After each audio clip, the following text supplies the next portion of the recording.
سلام الله مع صلاته على نبي جاء بالتوحيد وقد خلا الدين عن التوحيد فأرشد الخلق لدين الحق بسيفه وهديه للحق محمد العاقب لرسل ربه وآله وصحبه وحزبه إن الله وملائكته يصلون على النبي يا أيها الذين آمنوا صلوا عليه وسلموا تسليما اللهم صل على سيدنا ونبينا ومولانا محمد مفتاح الرحمة والنصرة والجنة وبارك وسلم.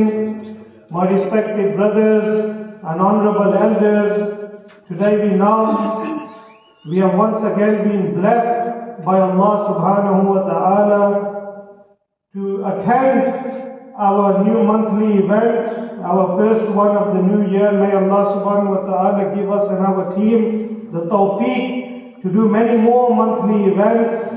And today we know the topic is a very, very serious and important topic regarding halal wealth and haram sources of income. So this is an issue that affects everybody, particularly our young people. So without further delay, we will start by reciting the words of Allah subhanahu wa ta'ala for blessings. So I request that everybody remain silent and pay attention to the words of Allah subhanahu wa ta'ala. أعوذ بالله من الشيطان الرجيم بسم الله الرحمن الرحيم يا أيها الذين آمنوا إنما الخمر والميسر والأنصاب والأزلام رجس من عمل الشيطان فاجتنبوه لعلكم تفلحون إنما يريد الشيطان أن يوقع بينكم العداوة والبغضاء في الخمر والميسر ويصدكم عن ذكر الله وعن الصلاة فهل أنتم منتهون وأطيعوا الله وأطيعوا الرسول واحذروا فإن توليتم فاعلموا أنما على رسولنا البلاغ المبين ليس على الذين آمنوا وعملوا الصالحات جناح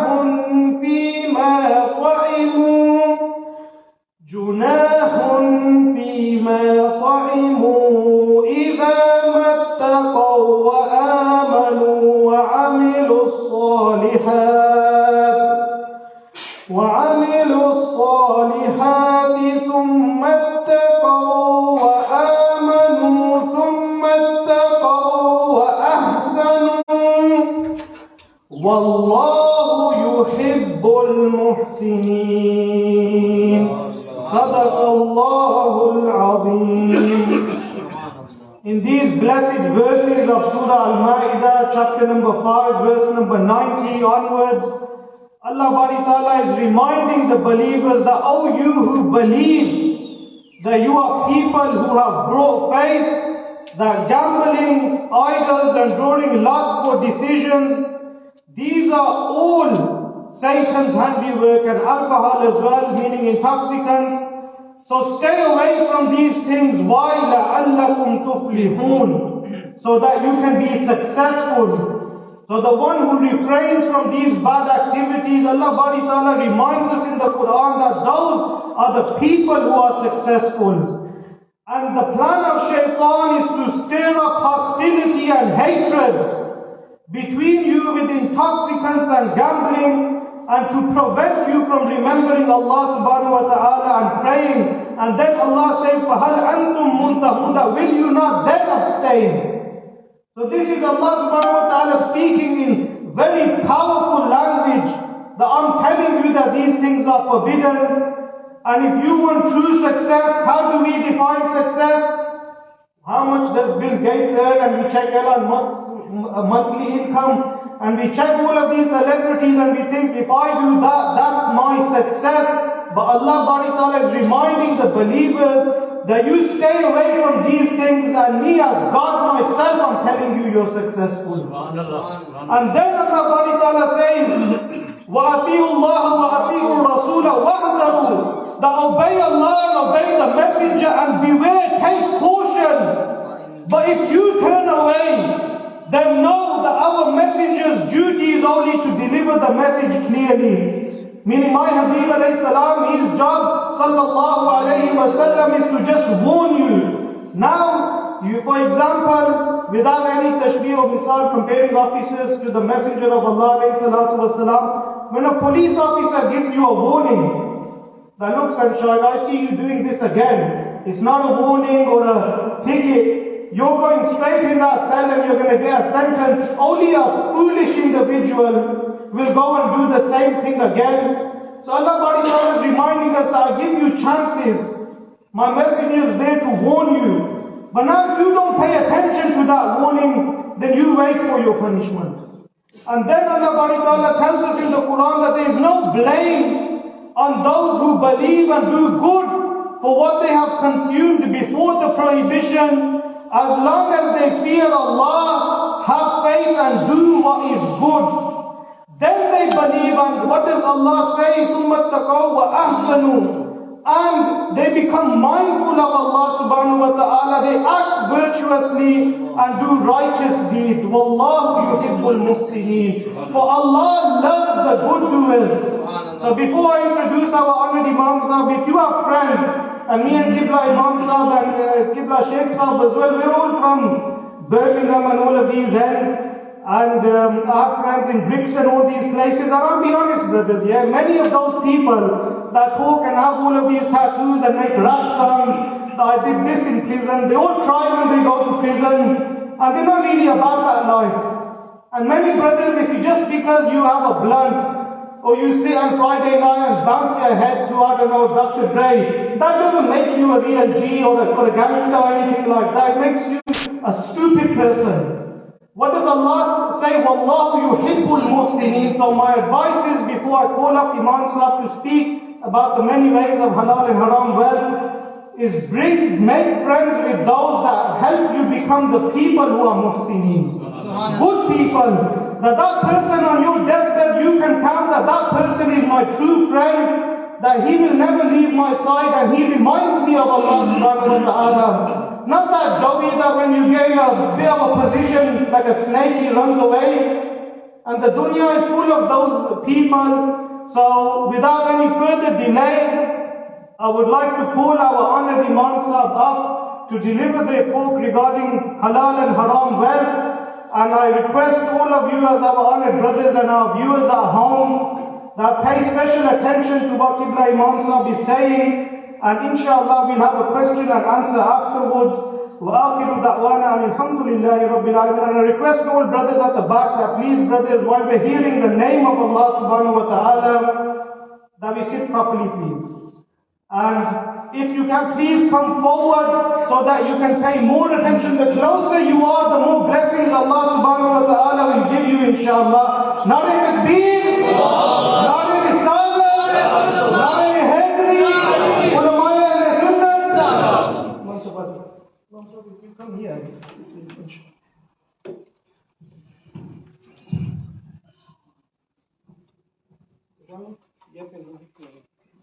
I'll show Shaykh. You just wear this around you. You bring this close to your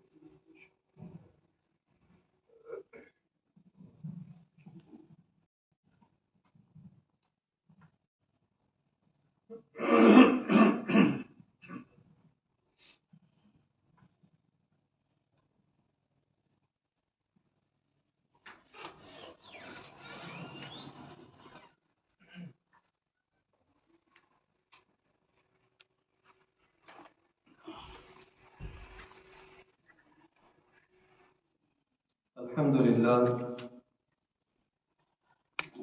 لله رب العالمين، وأفضل الصلاة وأتم التسليم على سيدنا محمد خاتم النبيين وإمام المرسلين وعلى آله وصحبه أجمعين ومن تبعهم بإحسان إلى يوم الدين. أما بعد، فأعوذ بالله من الشيطان الرجيم. بسم الله الرحمن الرحيم. قال الله سبحانه وتعالى في القرآن الحكيم: قل متاع الدنيا قليل. صدق الله العظيم وصدق رسوله النبي الأمين الكريم.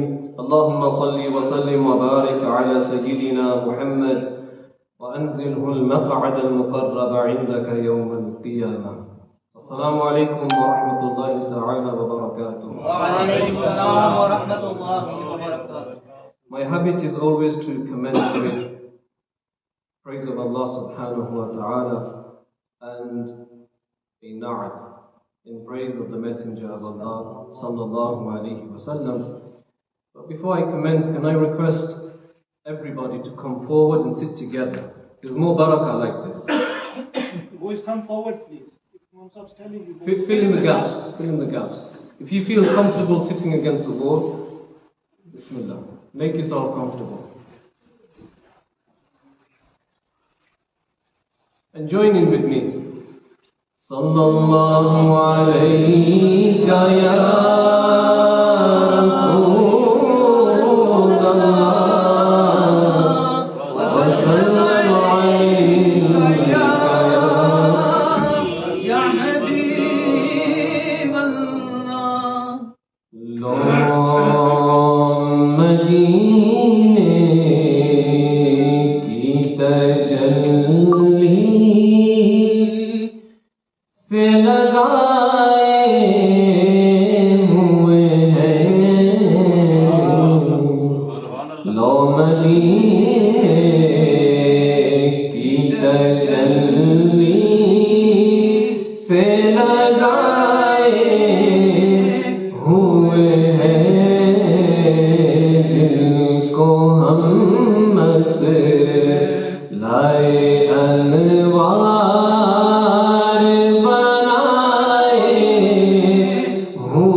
اور تیری نسبت ہی تو ہے جس کی بدولت ہم لوگ، تیری نسبت ہی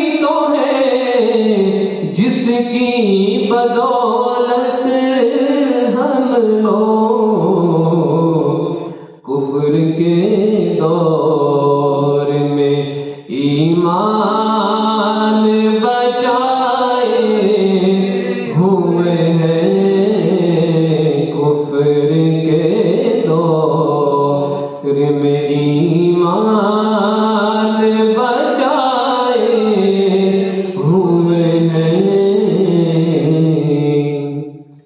اور نام آتے ہی ابو بکر و عمر کا لب پر، نام آتے ہی ابو بکر و عمر کا لب پر، تو بگڑتا ہے وہ پہلو میں سلائے ہوئے ہیں، تو بگڑتا ہے وہ پہلو میں سلائے ہوئے ہیں، اور کیوں نہ پل رہا تیرے اعمال کا بھاری ہو نصیب، کیوں نہ پل رہا تیرے اعمال کا بھاری ہو نصیب، اب تو سرکار بھی میزان پہ آئے ہوئے ہیں، اب تو سرکار بھی میزان پہ آئے ہوئے ہیں، لو مدینے کی تجلی سے لگائے ہوئے ہیں، دل کو ہم لائے انوار بنائے ہوئے ہیں۔ سبحان اللہ. الحمد لله الحمد لله رب العالمين، وصلى الله على سيدنا محمد وعلى آله وصحبه أجمعين. First of all, let me say thank you to the brothers that have organized this beautiful event. Alhamdulillah, there's so many young faces sat here, and that's something which is becoming a rare occurrence now in our masajid. We are beginning to see less young faces in the masjid. So it's refreshing to see young Muslims sat in the masjid listening to something which could potentially help them in their religion. I understand that this series is part of a longer series which deals with tackling issues related to modernity. And as I said, I'm very grateful to the brothers that have called me. Brother Zakwan has called me and has deemed me worthy enough to sit on this mimbar and to say a few words. May Allah subhanahu wa ta'ala grant me sincerity and allow me to say everything with ikhlas and grounded in ilm, Quran and Sunnah. This topic that I've been given, which is related to wealth, money, and halal income and haram income. This is a very important topic. It's very important because nobody who is sat here is free from wealth. Wealth is something which is part and parcel of our lives. Our day-to-day life deals with wealth. We can't escape it. In fact, we can't survive in the modern world without money. Without having some sort of income, you can't survive in this Western world. Unless you were living somewhere in the jungle, on your own, hunting, you can't survive without money. You can't survive without wealth. So it's something which dominates our lives. And so talking about this topic is essential because the avenues, the channels that a person can go towards in order to acquire wealth, haram channels are abundant. There's so many different paths a person can take to acquire money which is not legal for him in the Shari sense. It's not halal for him. And the first thing I want to touch up on is this idea of wealth which comes in the Quran. The main body of my talk is going to be based on the Quran and the Sunnah of the Messenger of Allah sallallahu alayhi wa alihi wa sallam. The Quran is relevant as it was yesterday, it's relevant today, it will remain relevant up until Yawm al-Qiyamah. It's Kalamullah, it's the speech of Allah. It has no expiry date. And so, time might change. In 50 years, we could be living in a totally different cashless society. And it looks like we're heading that way. But the Quran will remain relevant. The Quran will always be our point of call. The Quran is our dustur, it's our constitution, it's our way of life. Al-Quran wa hujjatun laka aw alayka. The Quran is a proof for you or a proof against you. Choose your pick. And Yawm al-Qiyamah, when you stand before Allah subhanahu wa ta'ala, Al-Quran is going to be the greatest, one of the greatest intercessors. Oh Allah, Ya Allah, your slave would recite me. Your slave would act in accordance to what was inside of me. Your slave would kiss me, would honor me. And if you were somebody who kept the Quran on the high shelf, allowing it to gather up dust, and taking off that layer of dust once a year in Ramadan, then the Quran will voice against you on Yawm al-Qiyamah. So to assess a person's relationship with Allah, look at his relationship with the Quran. If his relationship with the Quran is good, he has a healthy relationship with Allah. And if he is distant from the Quran, he is distant from Allah. So the Quran is always our first point of call. Now wealth comes in the Quran in so many different passages. The first verse which I recited, Allah subhanahu wa ta'ala said in Surah An-Nisa, instructing the Messenger of Allah alayhi salatu wasalam to say to the people, قُلْ مَتَاعُ الدُّنْيَا قَلِيلٌ. Say, O Messenger of Allah, the wealth of the world is little. The wealth of the world, the goods of the world are little. Why does Allah subhanahu wa ta'ala refer to the goods of the world as little? This is the description in the Quran. It's little. That is to say, if you are sitting on trillions worth of gold bullion, you own everything which is in the world. What you have is what Allah described as little. Subhanallah. Subhanallah. The reason why it's referred to as little is because it has an expiry date. It's not permanent. Just look at the money which you have in your pocket now. Let me take our queen and show you. Look, this money that is in my pocket was in somebody else's pocket before me. Soon it's going to be in somebody else's pocket.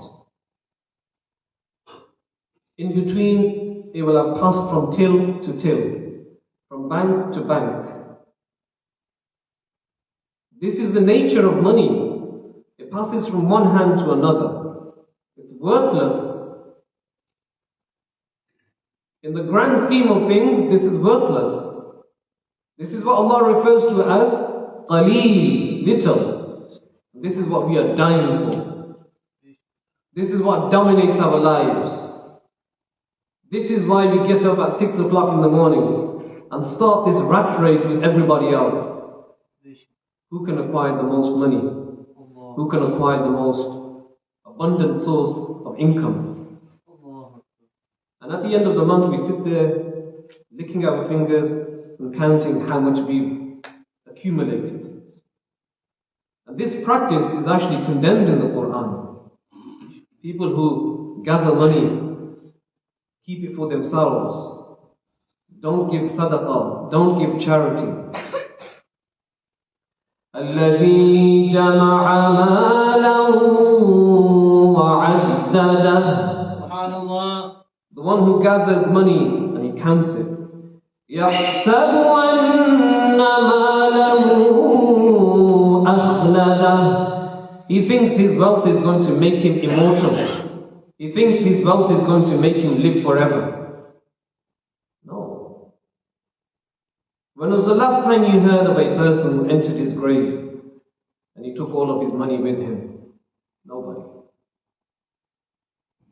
What accompanies you in the grave are your a'mal salihah, your good actions, nothing else. Money means nothing. In the grand scheme of things, it means nothing. Which is why Allah subhanahu wa ta'ala describes wealth as little. Nothing. Okay, it has an expiry date. The house in which you live in today was previously occupied by somebody else. When you leave this dunya, it will be occupied by somebody else.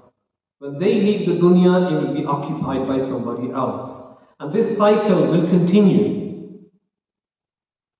But we put our life and our soul into that home as if we were going to live forever. Decorating it, building extensions, building an attic, a large drive that can park more cars than we own, thinking we are going to live in this dunya forever. One of the Salaf, he went to the marketplace to purchase some fruit and vegetables. And from a distance he saw his house. Now when he saw his house from a distance, it dawned on him that the nature of this world is, it's fleeting. We're going to leave this dunya. And when it dawned on him, he sat there and he cried. And he cried because he said, speaking to the house, if I was going to live forever, I would enjoy living inside of you. But the reality is, I'm going to leave, you will remain. And so, you live in your homes in a state of anxiety, that this is not my original abode. This is temporary accommodation. I'm going to leave this dunya very soon. My home is 6 feet beneath the ground. I'm going to spend more time there than I'm going to spend here. That's a fact. That's a reality. So bear this in mind. The verse in the Quran in Surah An-Nisa where Allah subhanahu wa ta'ala states, قُلْ مَتَاعُ الدُّنْيَا قَلِيلٌ. Say the wealth of this world, the goods of this world are little. They have no significance beyond this world. Elsewhere in the Quran, Allah subhanahu wa ta'ala states, الْمَالُ وَالْبَنُونَ زِينَةُ الْحَيَاةِ الدُّنْيَا.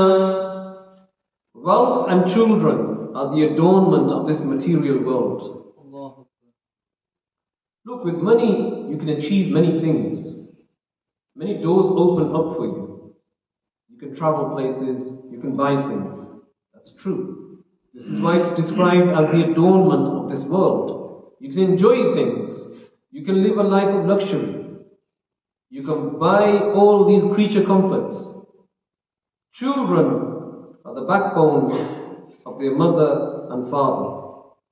They give them support in old age.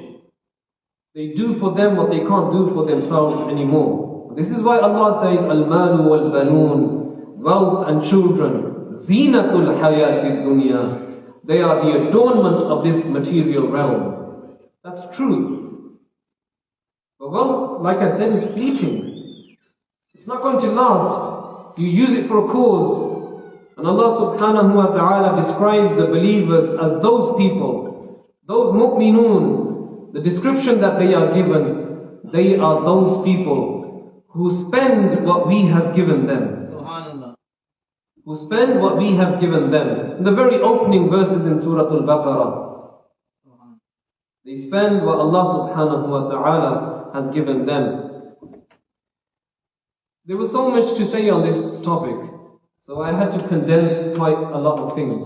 I'm going to mention some important points before I come on to things which will potentially allow us, with the tawfiq of Allah, to rectify our ways. Sayyiduna Abu Hurairah radiyallahu ta'ala anhu, Sayyidul Muhaddithin, the leader of the narrators of hadith. He narrated over 5,000 hadith from the Messenger of Allah sallallahu alayhi wa alihi wa sallam. And do you know why that's remarkable? It's remarkable because he accepted Islam in the year the Battle of Khaybar took place. Now the Battle of Khaybar took place in the year 7 after Hijri. 7 years after the Prophet alayhi salatu wasalam migrated to Madinatul Munawwara, Abu Hurairah accepted Islam. 3 years later, the Prophet ﷺ passed away. So he only kept the company of the Prophet ﷺ for 3 years. Subhanallah. And he narrated more hadith than Sayyiduna Abu Bakr Siddiq, Sayyiduna Umar ibn Khattab together combined. Subhanallah. He narrates this hadith, radiyallahu ta'ala anhu, that the Prophet sallallahu alayhi wa alihi wa sallam said, إِنَّ اللَّهَ طَيِّبٌ لَا يَقْبَلُ إِلَّا طَيِّبًا. Allah is pure. He does not accept anything except that which is pure. Subhanallah. So you give sadaqah. As an example, people do this. They give sadaqah having acquired wealth from unlawful channels, haram income. They give sadaqah. It's not accepted in the court of Allah subhanahu wa ta'ala. And if he thinks he is getting reward for this, he is sinful. There is no reward for such sadaqah. Because his accumulation of that wealth, the way he acquired it, was haram. Allah forbade him from doing that. إِنَّ اللَّهَ طَيِّبٌ لَا يَقْبَلُ إِلَّا طَيِّبًا. Allah is pure. He does not accept anything unless it is pure. وَإِنَّ اللَّهَ أَمَرَ الْمُؤْمِنِينَ بِمَا أَمَرَ بِهِ الْمُرْسَلِينَ. And Allah commanded the believers with the very same thing He commanded the messengers. Subhanallah. Whatever Allah commanded the Muslims, the believers with, He commanded the messengers with the same thing. What was that? يَا أَيُّهَا الرُّسُلُ كُلُوا مِنَ الطَّيِّبَاتِ وَاعْمَلُوا صَالِحًا. O messengers, eat from that which is pure and perform righteous actions. وَقَالَ يَا أَيُّهَا الَّذِينَ آمَنُوا كُلُوا مِنْ طَيِّبَاتِ مَا رَزَقْنَاكُمْ. Allah said the same thing to the believers that He said to the messengers. O believers, eat from that which is pure, from what we have given you. From what we have given you, eat from the pure. Allah said the same thing to the believers and the messengers. This is where it gets quite frightening. You know, we often make dua. Every day we make dua. And we're worried that, what if our du'as are not accepted? What if Allah subhanahu wa ta'ala rejects our dua? Why are my du'as not being accepted? Why can't I see a good outcome for my du'as? Have you ever assessed your income? Where is your money coming from? Has it come from a source which has been sanctioned by Allah subhanahu wa ta'ala? Or has it come from a place where Allah subhanahu wa ta'ala has said, don't acquire wealth from such an avenue? That's going to determine if your dua is accepted or not.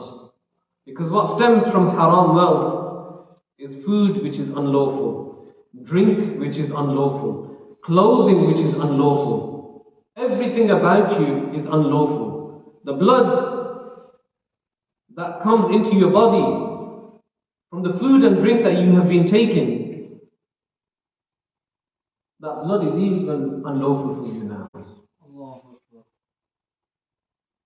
And the Messenger of Allah alayhi salam in this hadith mentioned something very frightening. ثُمَّ ذَكَرَ الرَّجُلُ. Then the Prophet sallallahu alayhi wasallam mentioned a man, يُطِيلُ السَّفَرِ. He was on a long journey. أَشْعَثَ أَغْبَرَ. His hair unkempt, the disheveled, dusty. He's been on this long journey.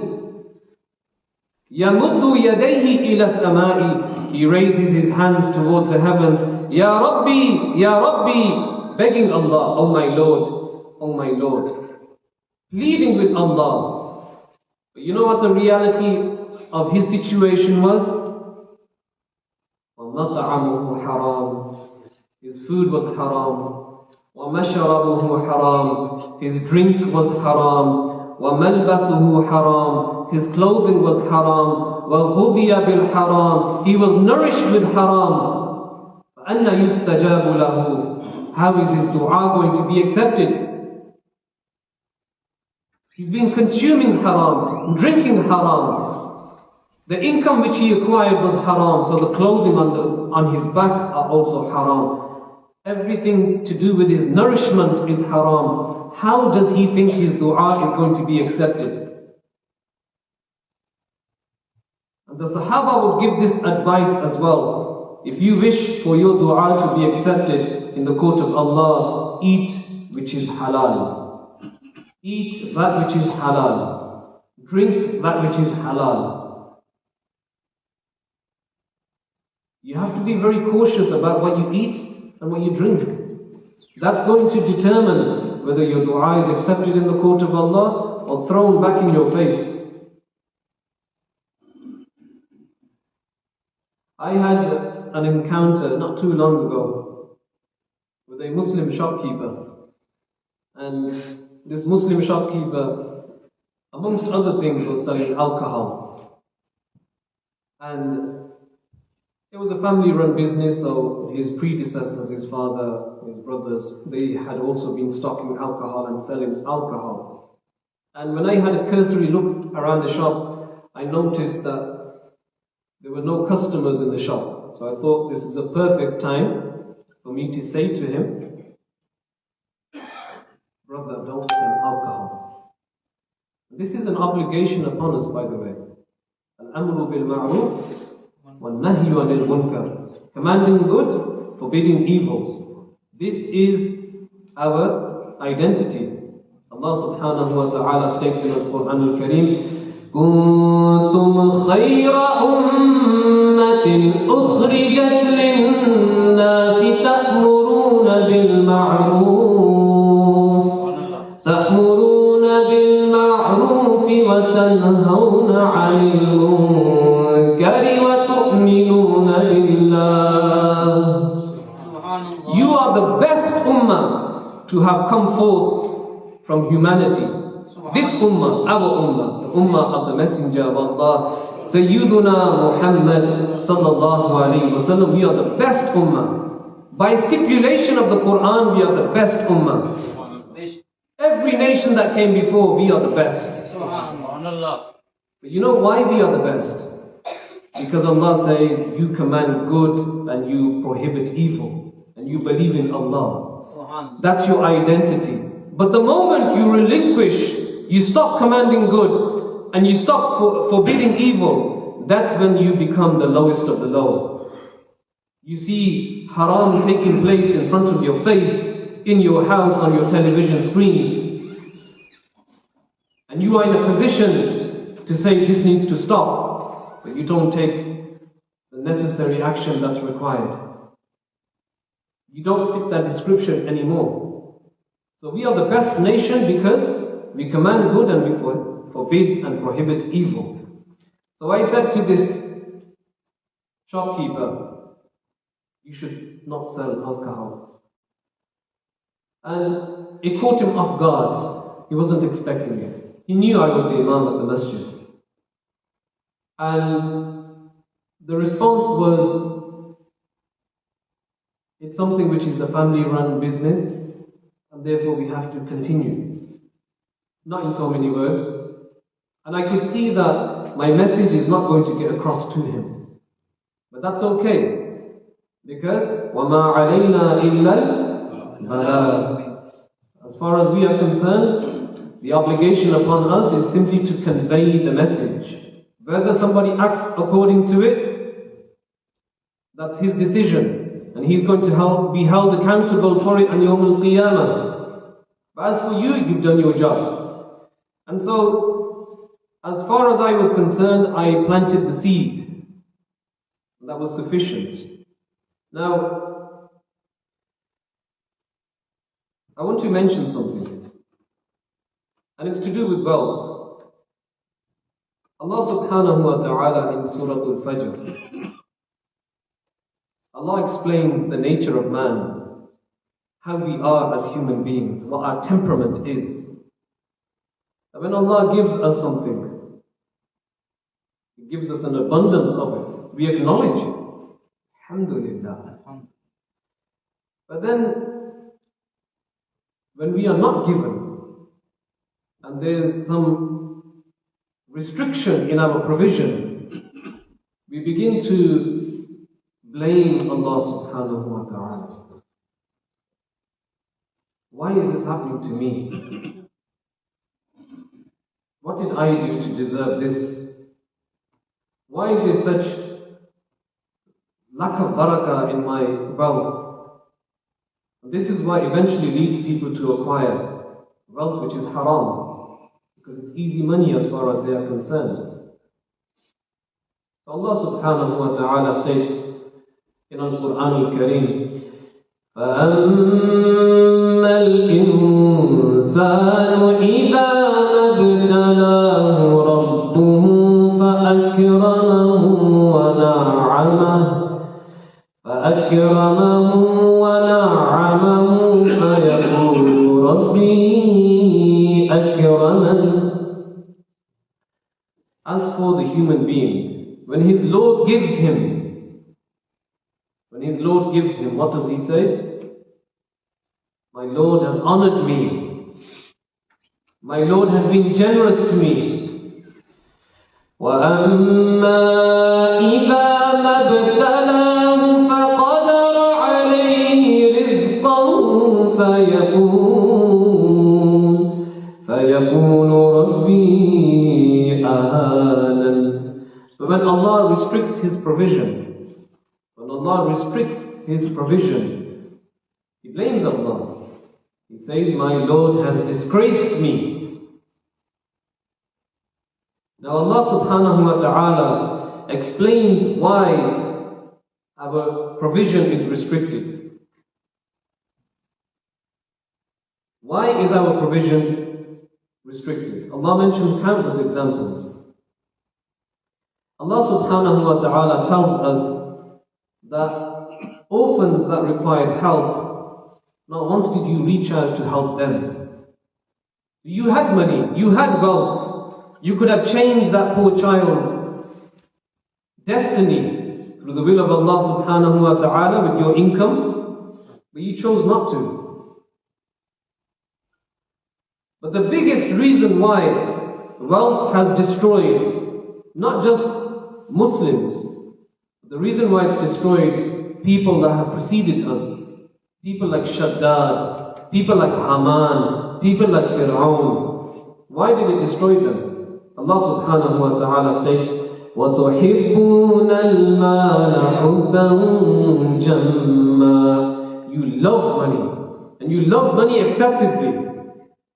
And that's the reason why it's caused people to succumb to the most meaningless things. Money. Because you love money, you have an inclination towards it. You can't see beyond money. The son of Adam is such that if he was to have a mountain of gold, he would not be satisfied until he had another mountain of gold. Our thirst and hunger for money, there seems to be no end. There seems to be no end to it. And so, acquiring money lawfully is something which Allah subhanahu wa ta'ala has not only instructed us in the Quran, not only has the Messenger of Allah alayhi salatu wasalam told us about the consequences and the ramifications of eating something which is haram, drinking something which is haram, which was accumulated with haram wealth. It destroys your spirituality. You will not reach high levels of spirituality if you are constantly consuming haram. If you are involved in a riba, in interest, don't expect to have any barakah in your life. That's something I want to pick up on. I know time is of the essence, and I want to wrap everything up as best as I possibly can. This book which I brought along with me is called Kitab al-Kaba'ir. It's a very famous book.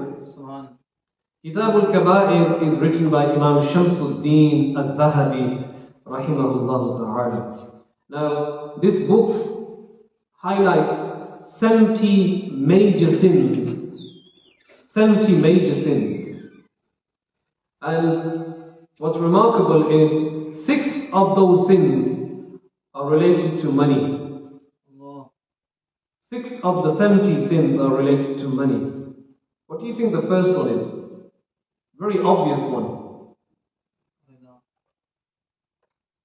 Man'u zakat. Not paying your zakat. Some of you are not eligible for zakat. You don't have to pay zakat. But then some of you are. Then there are some people who know it's an obligation upon them to give this zakat, but they refuse to. Now let me tell you how dangerous that is. Not only for your dunya, but more so for your akhirah. Zakat is something which is a person's right. Which person? It's a person who fits into one of these two categories. You could be a faqir, or you could be a miskin. A faqir is basically somebody who is just above the poverty line, has just enough, knows where his next meal is coming from, has a roof over his head, but has the absolute bare minimum. So he's eligible for zakat.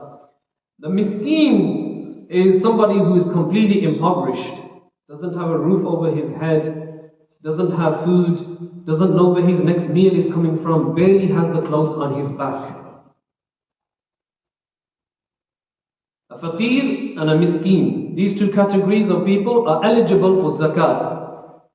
What's the purpose of zakat? The purpose of zakat is this. Here are the rich people, here are the poor people. When zakat is given on time and by everybody, this is what happens. It brings about equilibrium. It brings about equality. So what happens when zakat is not given? This happens. The rich become richer, or so they think, and the poor fall further into the abyss of poverty. And this is why when Sayyiduna Imam Mahdi radiyallahu ta'ala an emerges towards the end of times, he will abolish this capitalist system and wealth will be evenly distributed. That's not going to happen before the Mahdi comes. That's something which he's going to come with. That's one of the signs that he's going to come with. He's going to abolish this greedy capitalist system, and those people who deserve much more than they have now will receive their equal portion and share. Now a person who doesn't pay zakat, number one, the barakah in his livelihood is reduced. The barakah in his money is reduced. In his business, in his assets, in his real estate, everything is reduced. Why? Because that small, tiny 2.5%, which is nothing in the grand scheme of things, he refused to pay it. And why did he refuse to pay it? Well, Allah already answered that in the Quran. وَتُحِبُّونَ الْمَالَ حُبًّا جَمًّا. And you love money, and you love money excessively. That's why people become greedy. يَحْسَبُ أَنَّ مَالَهُ أَخْلَدَ. He thinks his wealth is going to make him immortal, live forever. And so he refuses to give zakat. Now let me tell you the consequences on Yawm al-Qiyamah. A person who doesn't give zakat, when he needs to give zakat, his wealth is going to take the form of a yoke, a snake, placed around his neck like a yoke, and it will continue to bite him. And it will remind him that this is your wealth. This is the consequence of not giving your zakat. And by the way, that's only one punishment mentioned. There's much more. So is it worth withholding your zakat? Sadaqah increases your wealth, we know this. الشيطان يعدكم الفقر ويأمركم بالفحشاء. Shaitan is the one who's putting into your head poverty, poverty, poverty. You give, what are you going to have for yourself? You could spend this on your children. Who's putting that doubt in your head? Ash-Shaytan. From Quran. وَيَأْمُرُكُمْ بِالْفَحْشَاءِ. And He's commanding you to do indecency. Allah is telling you, Allah is promising you a surplus, even more, an abundance of wealth. So don't hearken to Shaitan. Listen to the words of the Quran. Adhere to the words of the Quran. Adhere to the words of the Messenger of Allah sallallahu alayhi wa alihi wa sallam. So the very first major sin to do with money is not giving zakat. Now the second one is something which in today's climate is very hard to escape. And that's this concept of interest. Riba. Riba, this will probably make the hairs on the back of your neck stand up. Riba is the only sin that's mentioned in the Quran which is akin to waging war against Allah subhanahu wa ta'ala. The people who deal in riba have waged war against Allah subhanahu wa ta'ala. This is how big a sin it is. And somebody who wages a war against Allah subhanahu wa ta'ala will never ever succeed. Ya أيها الذين آمنوا لا تأكلوا الربا أضعافا مضاعفة واتقوا الله لعلكم تفلحون. Subhanallah. Oh believers, don't consume riba. Allah is saying don't consume riba. And yet we are immersed in riba. Riba is something, as I said, in the hadith it mentions that towards the end of times, even if a person abstains from riba as much as he can, even he will be covered in the dust of riba. It will be very hard to escape towards the end of times. Because the entire financial market is based upon a riba. This is why the whole system is corrupt. This is why major countries, big countries, are in debt and enslaved because of riba. That's a fact. Look at all the countries who are borrowing money from the International Monetary Fund, the IMF. It's all riba. They can never pay it off. And so long as this system remains, people will be impoverished, economies will remain crippled. So long as this system remains. And as I said, this system won't come down until Sayyiduna Imam Mahdi radiyallahu ta'ala appears and brings this system crashing to the ground. So riba is something which, as I said, it's very hard to avoid in this climate. But that doesn't justify taking riba. I'm just telling you, we are immersed in it. Especially in the Western world, we are totally immersed in it. You take out a car insurance policy, if you don't pay the entire year, you're going to pay monthly installments. well, you're going to pay riba at the same time. You're paying interest. So suppose your insurance policy was £1,000 for the entire month, but you don't have £1,000 to pay for it.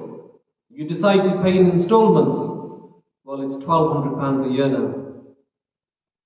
So that extra £200 by the end of the year that's accumulated is from interest. So they've taken advantage of the fact that you can't pay the one lump sum. So as I said, it's very hard to avoid. Everybody has insurance policies. And not everybody can pay the entire insurance policy in one fell swoop. So riba is something which is very hard to avoid in this day and age.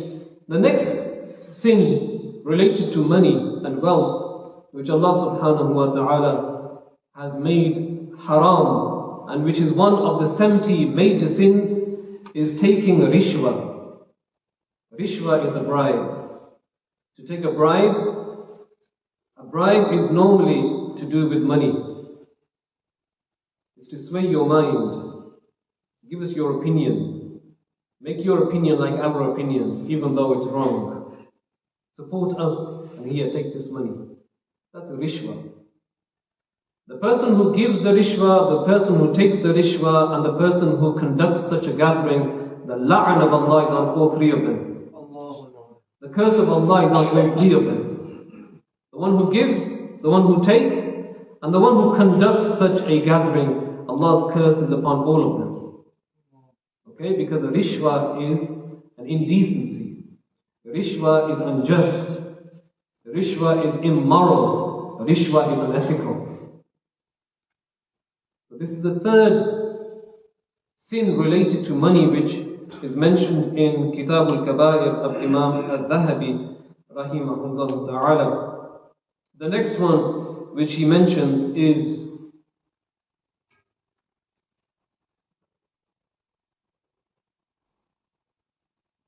we see this happen quite often in the Indo-Pak subcontinent.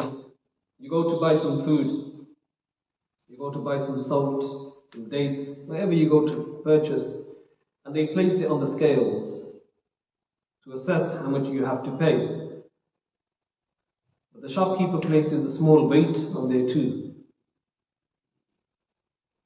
And he places the weight on the scale, so it seems as if there's more than it actually is. And he charges you for what's on the scale, but he gives you a smaller amount of goods that you wanted. And so he profiteers, he cheats the scales. There's punishment for this.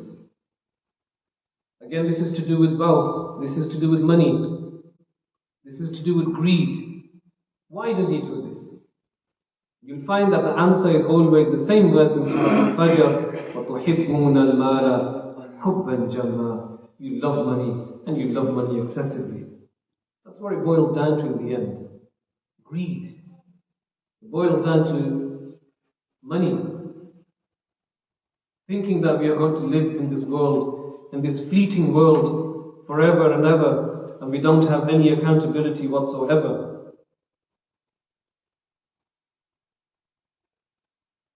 You know, Allahu Akbar. Just to go back onto riba, just to make a final point on riba. Allah subhanahu wa ta'ala mentions about those people who consume riba, what their state is going to be like on Yawm al-Qiyamah. الذين يأكلون الربا لا يقومون إلا كما يقوم الذي يتخبطه الشيطان من المس ذلك بأنهم قالوا إنما البيع مثل الربا وأحل الله البيع وحرم الربا. Those people who will stand, they do not stand. Those people who consume riba, they do not stand except the standing of somebody who has been touched by shaitan. who's been affected by shaitan, who's been struck by shaitan. Why? بِأَنَّهُمْ قَالُوا, because they would say, إِنَّمَا الْبَيْعُ مِثْلُ الرِّبَى. They would say, transactions, business transactions, legit business transactions are no different to riba. And they would say this only because they wanted to justify riba. They wanted to partake from riba. So it's the same as business, it's no different. So because they did this is their state on Yawm al-Qiyamah. We don't want to stand up on Yawm al-Qiyamah like that. We want to stand up so we can go and meet the Messenger of Allah sallallahu alayhi wa sallam. And that's why the poet said, قَبْرِ ki neend se uthna koi aasan na tha, hum to mahshar mein unhe dekhne aaye. It was no easy task to get up from the slumber of the grave. We have only come to the day of judgment to meet the Messenger of Allah sallallahu alaihi wasallam. And you know, I was thinking about this just before I came, and I thought, and I was saying this to myself, and make this a habit, talk to yourself. If you don't preach to yourself, the words of any preacher won't have any effect on you whatsoever. Preach to yourself. I was saying to myself, I don't want to stand up on Yawm al-Qiyamah ashamed. I want to stand up on Yawm al-Qiyamah and the Messenger of Allah alayhi salam is proud of me, is happy with me. I don't want to be one of those people who is running back and forth on Yawm al-Qiyamah, not knowing what to do. I want to be that person on Yawm al-Qiyamah who is in a state of ecstasy, witnessing the Messenger of Allah sallallahu alayhi wa sallam, majestically appearing with his Sahaba, sat on the Buraq, surrounded by angels. I want to be the one who is sat there looking at this majestic gathering taking place. You don't want to be those people who stand up on Yawm al-Qiyamah having sold your religion for these paltry, meaningless things. What Allah subhanahu wa ta'ala described as qaleel, we dedicated our lives to it. We sacrificed our lives for it. And Allah told us in the Quran, whilst we were alive, this is nothing, this is small, this is absolutely insignificant. There's a lot to say on this topic, and as I said, it's very hard to condense in the time which I have. There's also a Q&A, but there is one more thing I want to mention. I feel as if I leave here today not mentioning this, it will be an injustice. You know, your rizq is already been decided. Everybody knows this. When was it decided? It was decided when you were 120 days old in the womb of your mother. You weren't even born. You did not see daylight. Allah had already decreed for you what you were going to eat and what you were going to drink. How much you're going to eat, how much you're going to drink. Okay, this is in the hadith. بِكَتْبِ رِزْقِهِ وَأَجَلِهِ وَعَمَلِهِ وَشَقِيٌّ أَمْ سَعِيدٌ. These things are decreed. His rizq, his lifespan, how long he's going to live. He won't live for a moment more nor a moment less. This explains why some people who commit suicide or try to commit suicide, they fail. It's a botched attempt because it wasn't decreed for them to die at that time. So they end up crippled. But they have to endure now, because when that time comes, only then they will leave. وَعَمَلِهِ, all the actions which you're going to do, Allah subhanahu wa ta'ala already knows. وَشَقِيٌّ أَمْ سَعِيدٌ, whether you are going to be a good, righteous person, or whether you are going to be a wretched person, this is also within divine decree. Allah already knows. But He's given you the option of choosing a good action over a bad action, or vice versa. So your rizq has been ordained. You won't eat a morsel more, even if it's between your two lips. It won't pass your throat, because Allah did not decree it for you. Allah provides. You know, at the back, my eyesight is not deceiving me, I believe the verse states, Wallahu khayrul raziqeen. And Allah is the best of those who provide. The problem with us is, we are constantly focused on the sabab, the means. We're never looking at the musabbib. We're never looking at the one who provides. If I give you something, if I give you a drink, you drink it, and you say thank you to me. That's good manners on your part. But if you were on top of a mountain, and there was a spring of water, and you quenched your thirst, do you say thank you to the rocks? No. Why not? He's a sabab, I'm a sabab. You said thank you to me, but you didn't say thank you there. Musabbib is Allah. In both scenarios, Allah is the one who provided. Whether you were on top of a mountain or whether you received it from me, I never provided you, Allah provided you. But you thanked me, you never thanked the rocks. The real one who deserves thanks and gratitude is Allah subhanahu wa ta'ala. I'm going to finish on this point. In Surah Al Imran, beautiful surah, Allah tells us of an incident, a remarkable incident about Sayyida Maryam, salamullahi alayha, the mother of Jesus, Isa alayhi salatu wassalam.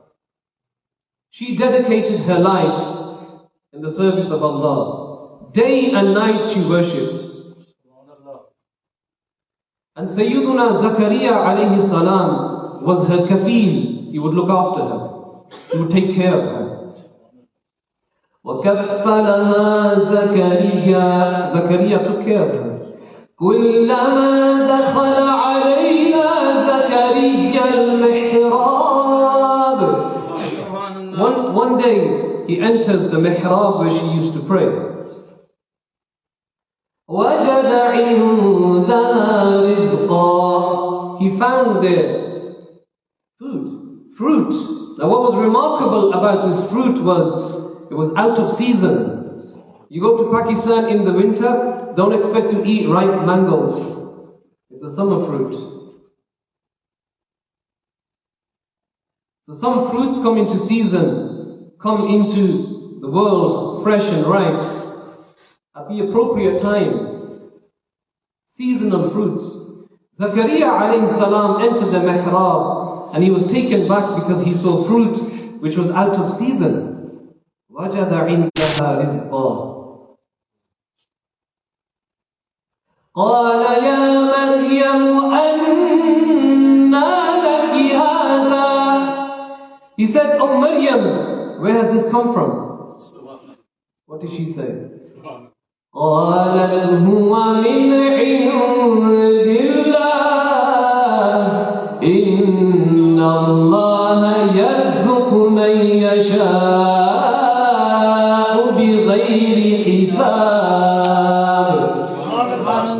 She said, it's from Allah. Allah sustains, Allah provides for whosoever He wills without any accountability. And let me tell you and finish on this point, if you have that conviction, Allah is providing for me, come what may, I am going to receive what's destined for me. Nobody can prevent that. Even if I am stuck at the bottom of a well, I will receive my equal share, what Allah subhanahu wa ta'ala has decreed for me. And even if I have all the wealth of the world, I will not have more than what Allah subhanahu wa ta'ala has decreed for me. Everything has been written. رُفِعَتِ الْأَقْلَامِ وَجَفَّتِ الصُّحُفِ The pens have been lifted and the pages have become dry. Divine decree has all been written. So what you're going to gain in this world has been decreed from Allah, so it doesn't even make sense. From a Shari point of view, it doesn't even make sense why a person would go through those dodgy channels in order to retrieve money and wealth and accumulate wealth which Allah subhanahu wa ta'ala has made haram upon him. I ask Allah subhanahu wa ta'ala to accept everything which I have said. Forgive me for any mistakes. Any mistakes are from me, and and all goodness is from Allah subhanahu wa ta'ala. Ameen. Bijah al-Nabi al-Kareem sallallahu alayhi wa alihi wa sallam.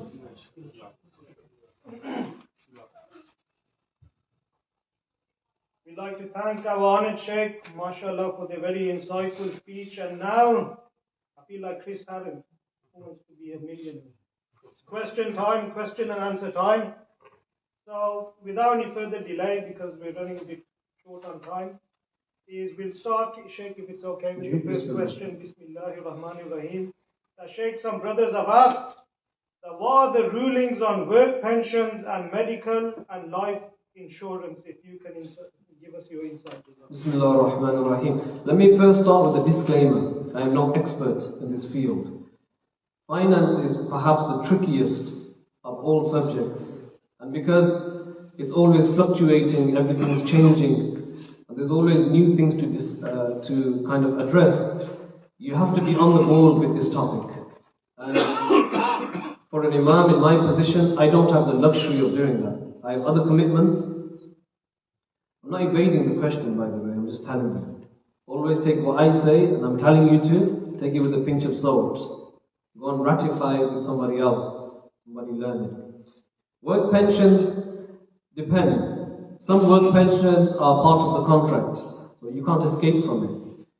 If, for example, you accept a job offer, part of your contract is that you have to give 4%, 6% of your wage to this work pension, which you will receive later. For the time being, they are using your money, the 4%, 6%, and they're using for other purposes, whatever that may be. In those circumstances, you can't avoid it. So can you work a job like that? Of course you can. A second scenario is when you have the option. If you have the option, you should always try to opt out of a work pension. Those are the two scenarios. Life insurance is a tricky one. In the Western world, in the UK and countries like the UK, taking out a life insurance policy can be permitted. But there are certain stringent conditions for that to take place. Number one, the life insurance company, they give you a policy. You have to pay monthly installments. If you don't pay those monthly installments or you fall short 1 month, they are in their rights to take the entire amount, take your money from you. Now if that is the case, then the ulama say that you should not take out a life insurance policy. If you are unsure whether you can pay this for the duration, then you should not take out an insurance policy, because a Muslim will suffer as a result, i.e. you will suffer. Because they are within their rights to take that money from you if you fall short any one of the months which you have signed up for. Okay, mashallah, and just a disclaimer, Shaykh, what he said is very good. Once Imam Malik was asked and they said, Nisful ilmi qawlun la adri. Half of knowledge is to say, I don't know. And if you get a person who just gives verdicts on every single thing, then know that person is a silly, insane person. And the second question now is, Shaykh, that what is the position on house mortgages? Is one allowed or is it completely impermissible? Mortgages is a topic of discussion that has been going on for quite some time. Some of the ulama say that obviously mortgage, there's two things. Number one, it's one thing to say a mortgage is allowed, it's a totally different thing to say interest is allowed. And the second statement is kufr. To say interest, riba is allowed, is a contradiction of what's in the Quran. But we know mortgages are based on riba. This whole concept of riba. In short, the ulama have said that if there are two things and you fall into any one of these two things, then you can take out one mortgage, you can. This is not my verdict, this is the verdict of Sunni ulama. One of them is a necessity. If there's a real necessity, then you can take out a mortgage, if it's a necessity. The second thing is what's known as a need, a haja. Okay? These two things. If there is a real necessity, then you can take out a mortgage to live with your family. And if there's a haja, if there's a real need, then you can also take a mortgage. But like I said, take my answer to qualified muftis, and you can corroborate this, or they will say something totally different. But as far as I know, that position stands, especially living in the UK. If there's a darura, a necessity, or if there's a haja, which is a real need, then you can. Jazakallah Shaykh for your answer. And I think this third question is about how Saviya is taking interest. Shaykh has already mentioned, if Allah is directly mentioning in the Quran that you want to wage war against Allah and His Messenger, then that's sufficient for you to know the severity of doing that. Another question is, Shaykh, this is a scenario that if one's previous income was from haram means, so he acquired that wealth through doing anything haram, and then he invested that money into a legitimate business, meaning a business that's not haram, then he continued to run that business which was built on haram wealth, and he stopped earning haram income, then what should a person do in that situation? Is all that wealth, now that the business is legitimate, is that wealth now haram that he earns from that business? That's a very good question, and this has become quite common, where people are accumulating haram wealth through selling drugs, alcohol businesses, restaurants which serve alcohol, so on and so forth. And then they invest that money into legitimate businesses, and then they decide to go straight. There's two scenarios here. One is, if this was all pre-planned, that this is what I'm going to do, the person is very, very sinful.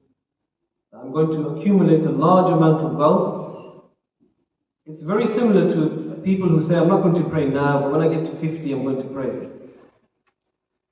It's a very similar scenario. If he has pre-planned it, he's very sinful. In both circumstances, it's very sinful. Does it make the entire business haram? Not necessarily. But there would be certain stringent conditions and things which he would have to do. And again, I would say take this particular scenario to a qualified mufti, and he will tell you exactly the appropriate actions to take. I can't tell you what to do or not to do here in this particular scenario, because I wouldn't know. So take this to a qualified mufti and he will give you an answer.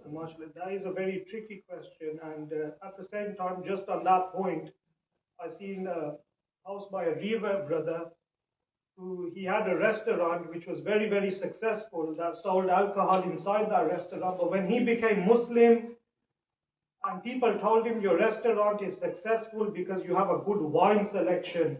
Because if you know classy people, when they eat, I don't know if you watch 1960s movies, they always have that red wine and things like that. That was the main attraction of his restaurant. But when he became Muslim, his restaurant went broke. He said, I'm not selling alcohol here anymore. And as Shaykh mentioned, he said, the risk is from Allah subhanahu wa ta'ala.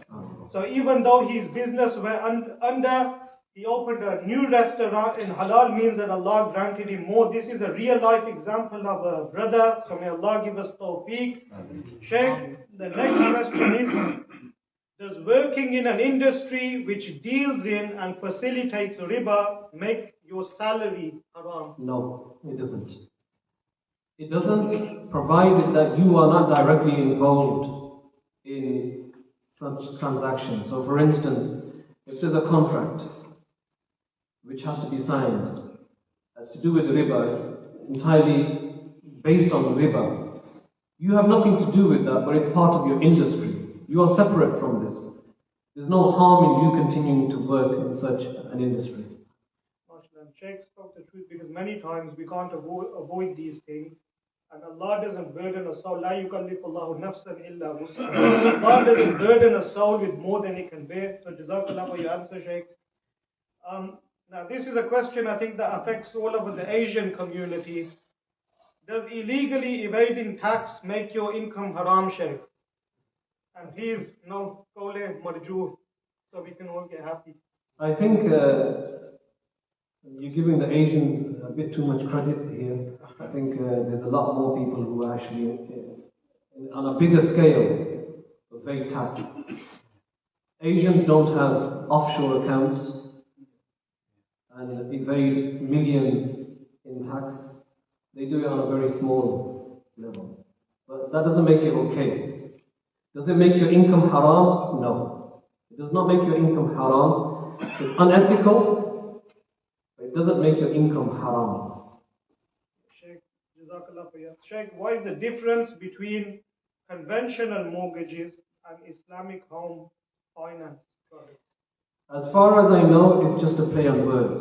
So wherever interest is used, a different set of words are used to avoid the terminology interest, because again, that rubs Muslims up the wrong way. But it's more or less the same. In fact, with some Islamic finance mortgages, there's more to pay than a conventional mortgage. But as I said, from my understanding, it's just a play on words. There's not much difference. You are still paying a similar amount of money. You will still be paying a similar amount of money in terms of your monthly installments. So there's not much difference. Sheikh, this is a bit of a scenario again. So if interest-based mortgages are haram because the lender is exploiting that person by charging them a percentage on the money that's borrowed. So based on this, do Islamic mortgages, do they miss the point as they are less affordable and they bring more hardship than interest-based mortgages? I think that question actually has been answered. It's both types of mortgages are actually very, very similar. And there will be pros and cons to both of them. So every Islamic bank that deals in mortgages has its own criteria, has its own disclaimers. You have to check, not all of them are the same. So there's pros and cons to each of them. You would have to assess them to see if it's any better than a conventional mortgage. The next question is this the foreign exchange, the Forex or FX exchange, is this trading halal? I'll answer them both, Forex and crypto. And crypto together. Listen, crypto boys, everyone's on the crypto. Forex, if I'm honest, I don't know too much about Forex. Cryptocurrency works on blockchain technology, and it does seem like everything will be going down that way. That it will be a cashless society very soon. Money will be digital, simple digits on your screen. And again, that has pros, but it has a lot of cons as well. Okay, especially for those people who have been avoiding tax for all these years. It's going to become very, very hard to do so. Is it allowed? Allahu A'lam, I don't know.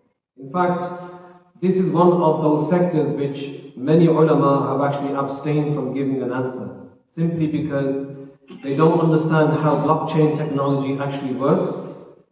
And many have actually likened it to gambling. If you think that you are going to become a crypto millionaire overnight, chances are you're going to succumb to gambling, because that's what it's going to take. I know many people who are in cryptocurrency, as you will do too.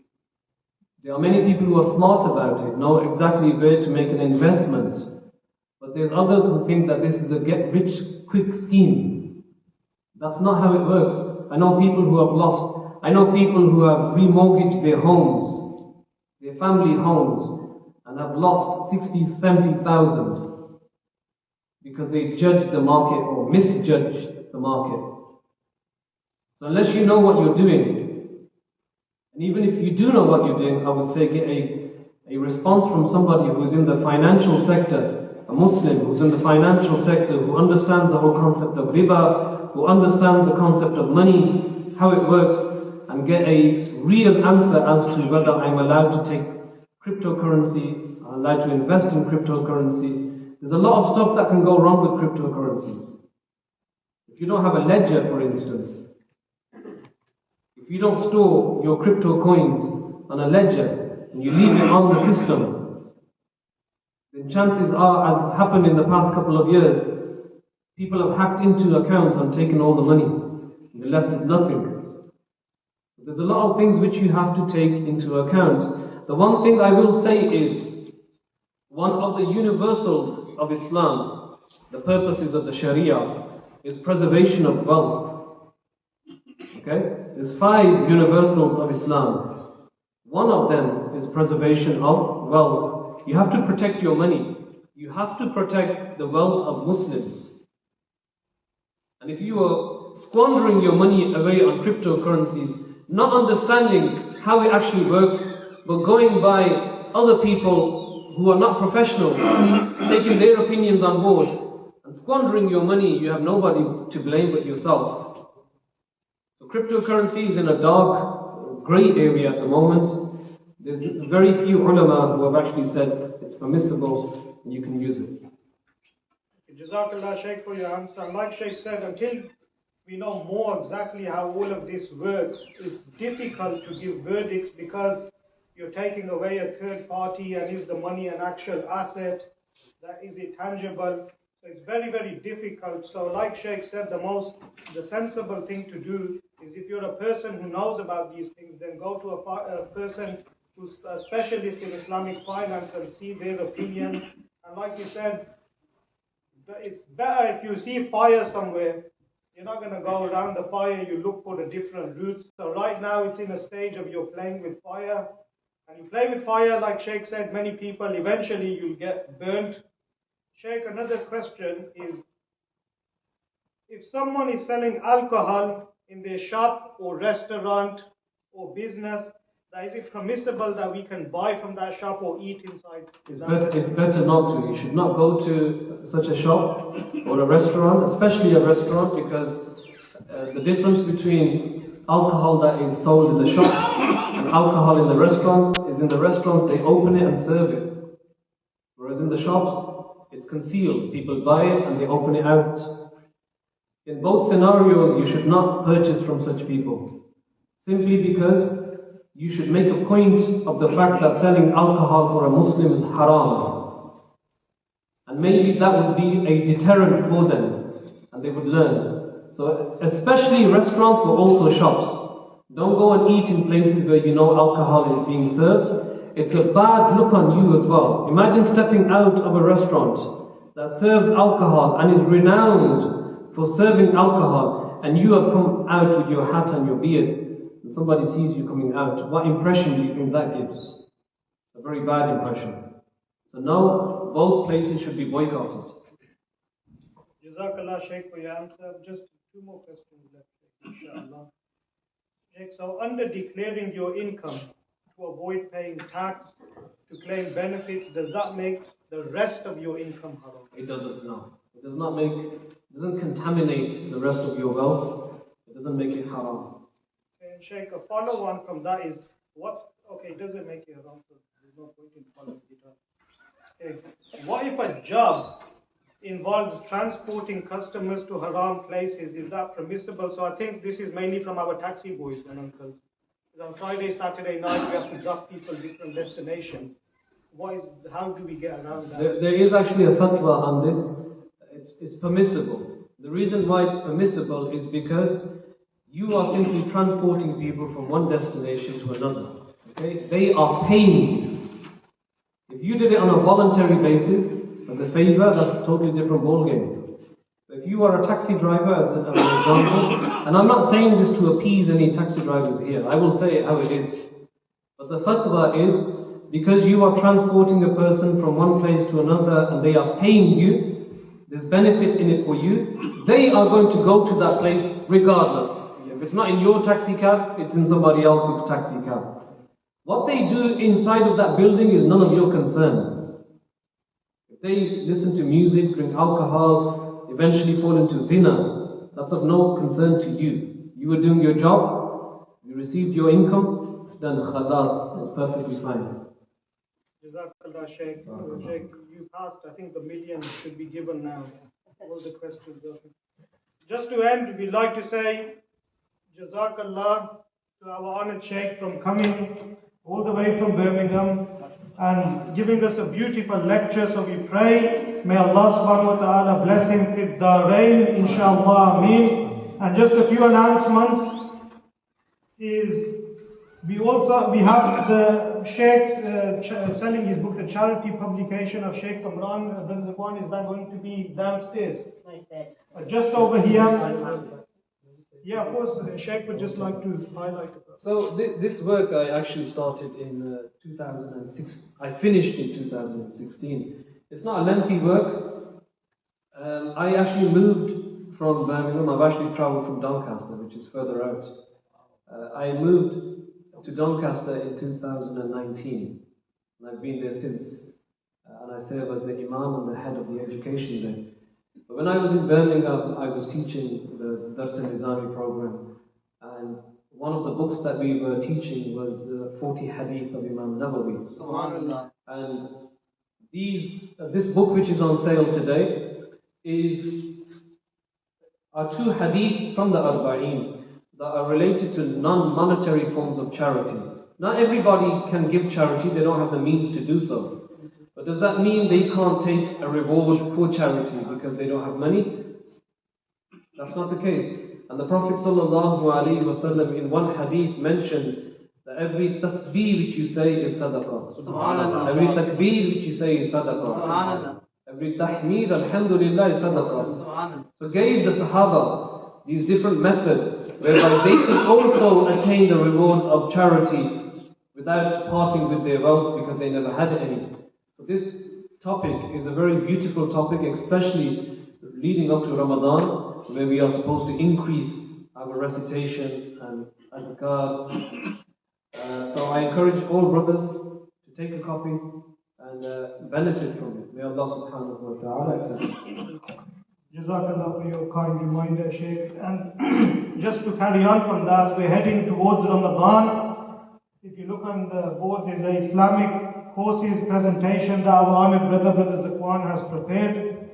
Is that we're starting with the basic essential course, just a Fardul Ain, but every single believer should know that this is not some crazy advanced course. It's just as a Muslim, how do I function in life? So if you look over here, we're starting with the Tahara course on Wednesday, 8th of February at 7 o'clock, and inshallah the next 2 Wednesdays after that. Then we have the Salah and Saum courses in March, inshallah. And any details, all of these details will be on our Masjid Facebook page and all of the social media outlets.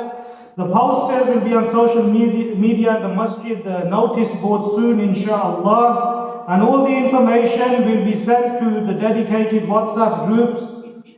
These will all be streamed live on Facebook for the sisters only, and I request all brothers that please, we're heading towards Ramadan, we're in Rajab already, that please give some of your time on Wednesdays and inshallah attend these lessons.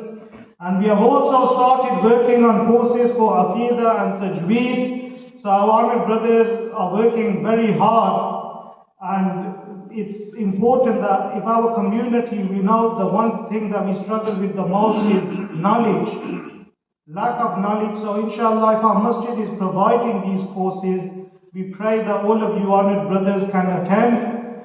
And the WhatsApp groups, we have WhatsApp groups dedicated to masjid classes and monthly events. If you would like to stay updated on the latest courses, programs, then you can either let myself know or Brother Ahmad and Brother Zakwan, and inshallah you will be added to the group. And if you look at the notice board, that there's a QR code for both the Worcester Masjid classes group and tackling modernity group.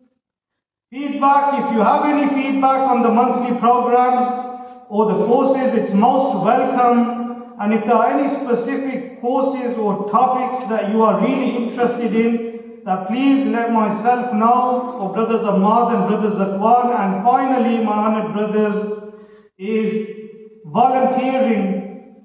If there's anybody interested in volunteering for the monthly programs and youth development activities, that please contact Brothers Ahmad and Brothers Zakwan, and it's a great reward, my honored brothers. I think of this is your community, you live here, your children are going to live here. So if we don't connect with the houses of Allah subhanahu wa ta'ala today, then tomorrow, how will we tell our children to connect to these places? They'll become derelict buildings like churches, where people just go, if you're about 70 years old and have cancer, you go and pray to God. So it's very, very important that you volunteer in these as well. And it's for our community, the greatest thing you can leave behind is a sort of legacy for your children so they stay upright as believers.